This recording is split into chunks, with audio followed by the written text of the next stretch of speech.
So thank you for inviting me here. I actually came more to listen than to talk. I just really wanted to hear what everyone had to say, and that was fantastic, and that's the reason that I'm here. The reason I decided to run for the legislature is honestly because it gave me permission to knock on 4,000 doors. And I loved that. I got to talk to so many people in our community who I never would have had the privilege of meeting otherwise.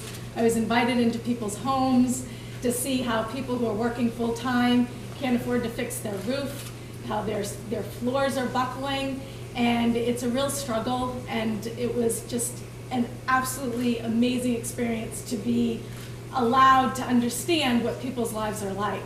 And that's why I wanted to be a part of this and to try and do whatever I can. And I need to learn what that is, and that's why I'm here. So thank you very much for inviting me. It's a privilege to be with all of you. This is what democracy is all about, and this is so exciting. This is what makes our country great, when people get involved and want to be a part of making a change. So thank you very much.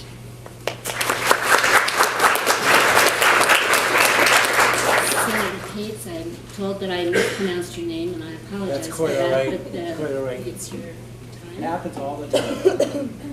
Thank you. Thank you all for being here. Thanks very much for inviting me. How many people are here from a bunch of kids from Erskine Academy? Am I told? Is that true? Okay. And welcome. And if I might ask, how many people are here from Occupy Augusta? Just trying to get a sense who's here. Thanks. I want to report to you that I was in New York City last weekend. And I didn't go to Occupy Wall Street, but I did go to a Halloween dog parade in Central Park. And there was a parade of dogs in costumes, and there were several dog protesters who were inspired by Occupy Wall Street. And they had some signs on them like, tax the big dogs, and a milk bone in every pot. And my favorite was puppies over profits. But I have been to Occupy Augusta down in Capitol Park, and I think I was the first legislator to go down there. And I must say, it took me back in my own thoughts back to 1968, when I was in Harvard Yard as a freshman. And the yard was full of hundreds of demonstrators protesting against the war in Vietnam, but whose issues went far beyond those to criticisms of corporate America, the influence of money in politics, and other issues that I see reflected in some of what I heard down in Capitol Park. And now, 43 years later, I went down to see Occupy Augusta, and you might ask why a Republican legislator would go down there. And it's because I wanted to listen. I think that one of the big problems in our country, one of the things that is really holding us back, is that increasingly we tend to talk to only those people that we agree with, and we tune out those with whom we disagree. And too often political discourse, or what passes for in this country, turns into us versus them. It seems as though respectful public discourse has become an endangered species, and demonizing your opponents or those with whom you don't agree has become the order of the day. And one only needs to watch the House of Representatives debates on C-SPAN to see what I'm talking about. Fortunately, that's not true as much here in the state of Maine and in the Maine legislature. And that's the reason why I went down to Occupy Augusta last week, and the reason I'm here today. For those of you who are in Occupy Augusta, I suspect that we may not agree on many things. But I hope that I might learn something from you that will help me do a better job, and I know Maeghan feels the same way. And I hope you're equally willing to listen to what we have to say. And I'm looking forward to the broader discussion. But let me, in closing, say a couple of things. First of all, Occupy Wall Street and Occupy Augusta seem to spring from anger. And I'm here today to tell you that I share that anger. I'm angry that our federal government, in particular, seems to far too often ignore the public good and pander to the special interests, whether it's those on the left or those on the right.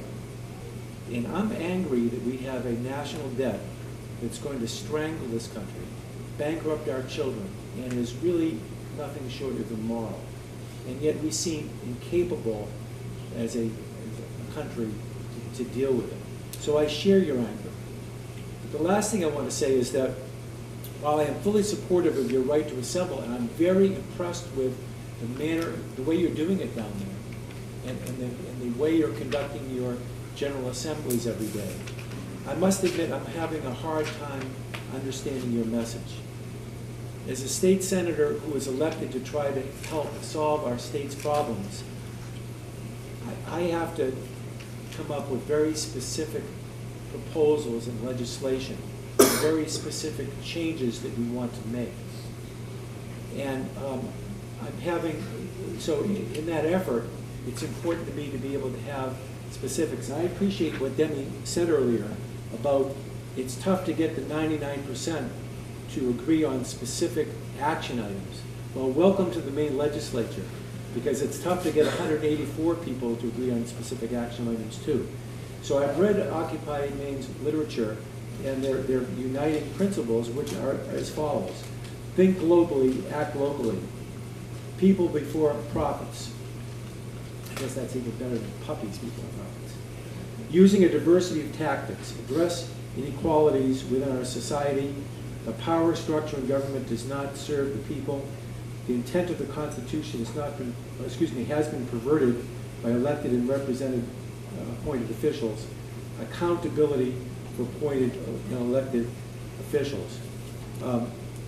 Frankly, as someone who has to try to make some changes in the legislature, that's not a great deal of help to me. And to date, for me, it's been hard for me to get my hands around exactly what kind of changes you were suggesting that we make in state government. In other words, what specifically are you asking us to do? And the more specific you can get about that, the better you can help Maeghan and me do our jobs in the Maine legislature. So I'm looking forward to hearing more from you.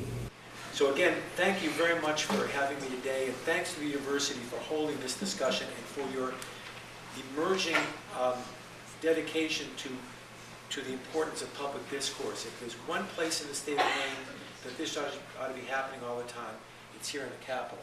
So thanks for doing that. Thanks very much for having me, and I'm looking forward to listening to the rest of you.